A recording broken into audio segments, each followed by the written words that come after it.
La revue de presse. La revue de presse, le condensé des journaux sur Cap FM du lundi au vendredi à 9h30. Mesdames, messieurs, amis des journaux, bonjour. Du tac au tac, cette fois-ci après les accusations portées sur le président de la République par le chef du parti Les Démocrates Boni Yayi, le président Patrice Talon a rompu le silence. C'est à travers des confessions explosives affiches en manchette Bénin Intelligent.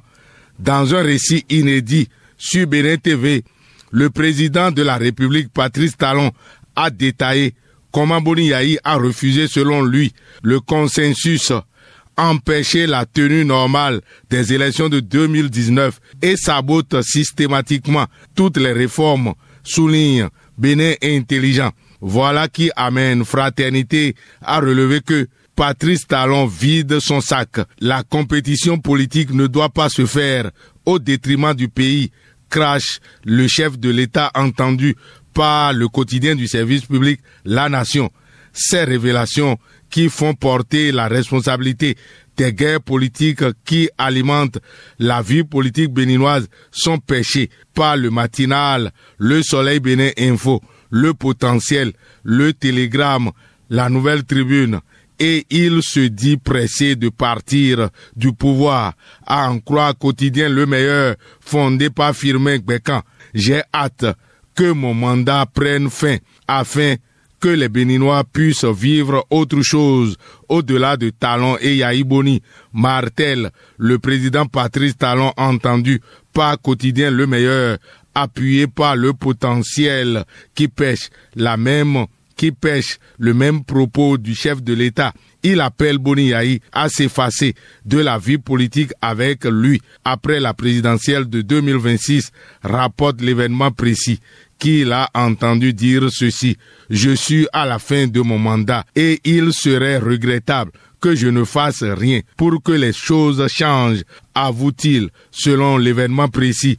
Aussi a-t-il arrosé de louanges son challenger de 2016, Lionel Zinsou, et lui rend hommage, à en croire le Soleil Bénin Info. L'ancien premier ministre Lionel Zinsou, qui a été mon challenger aux élections de 2016, travaille pour le Bénin. Il fait des choses extraordinaires. Moi, je suis admiratif de ce qu'il fait. Il nous accompagne beaucoup. Il nous aide beaucoup. Il aime son pays. J'ai pu, en 2016, mal juger sa capacité à se donner pour le Bénin. Et j'observe qu'il n'est pas président, mais il fait des choses extraordinaires pour le Bénin. Et ça, vous voyez, s'il avait suivi Yayi Boni, il nous aurait privé de ses compétences, de tout ce qu'il nous apporte dans le système de notre nation, confesse le président Patrice Talon relayé par la Nouvelle Tribune. Il attend la fin de son mandat avec impatience, une fin qui va sans doute lui ouvrir la porte du Sénat à travers la révision de la Constitution qui est annoncée à l'Assemblée nationale. Sénat ou pas Sénat, les députés décident aujourd'hui, rapporte le Potentiel qui souligne que la plénière de ce mercredi tranchera sur la recevabilité du texte. Un pas est franchi déjà, en tout cas. La commission des lois est favorable à la création du Sénat. Mais Yayi dénonce une initiative antidémocratique et Célestine Zanou exprime ses inquiétudes, relève l'événement précis. L'initiative du Sénat antidémocratique, selon Yayi, expose la Nouvelle Tribune et le Potentiel dans leur colonne. C'est plutôt une marche dans le couloir de la bonne démocratie qui caractérise l'organisation des élections présidentielles du 12 avril 2026.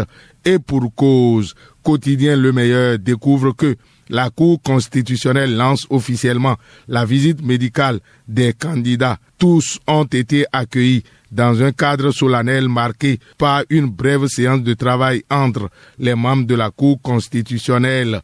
La rencontre entre les candidats, les membres de la Cour constitutionnelle et les médecins s'est poursuivie à huis clos dans une atmosphère studieuse et confidentielle, précise quotidien Le Meilleur. Démarrage de la visite médicale des candidats à la présidentielle de 2026 à la Cour constitutionnelle, certifie Le Télégramme, Le Matinal et le quotidien du service public La Nation dans le registre du processus électoral et cette fois-ci pour les élections communales de 2026.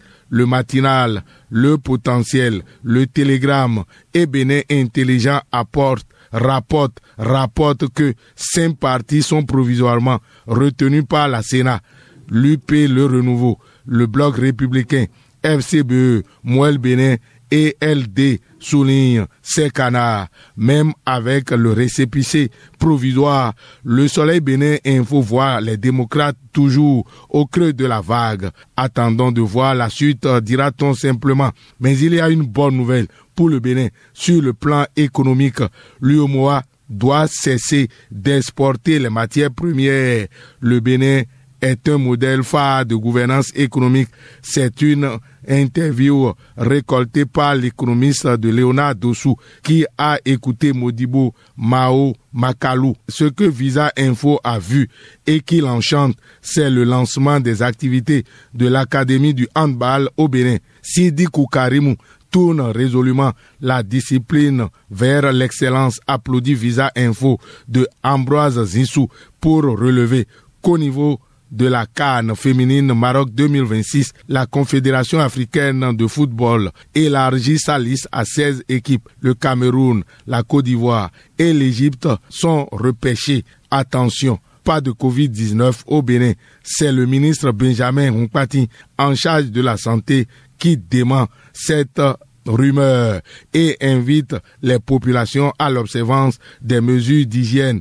Relève Le Meilleur, l'événement précis et le potentiel. Et à l'économiste de Léonard Dossou de s'intéresser à une question d'ordre diplomatique. Trump annule le visa du prix Nobel de littérature Wole Soyinka. Dans une lettre datée du 23 octobre, le consulat des États-Unis à Lagos a informé Wole Soyinka de ce que le président américain Donald Trump annule son visa. Voilà qui exprime une action concrète du président américain, comme pour dire que le tigre ne clame pas sa tigritude, il bondit sur sa proie et la dévore. Le visa de Wole Soyinka est ainsi dévoré. Fin de cette revue. À la prise de son, Alexandre Adjavou. Réalisation et présentation, Lucien Dossou.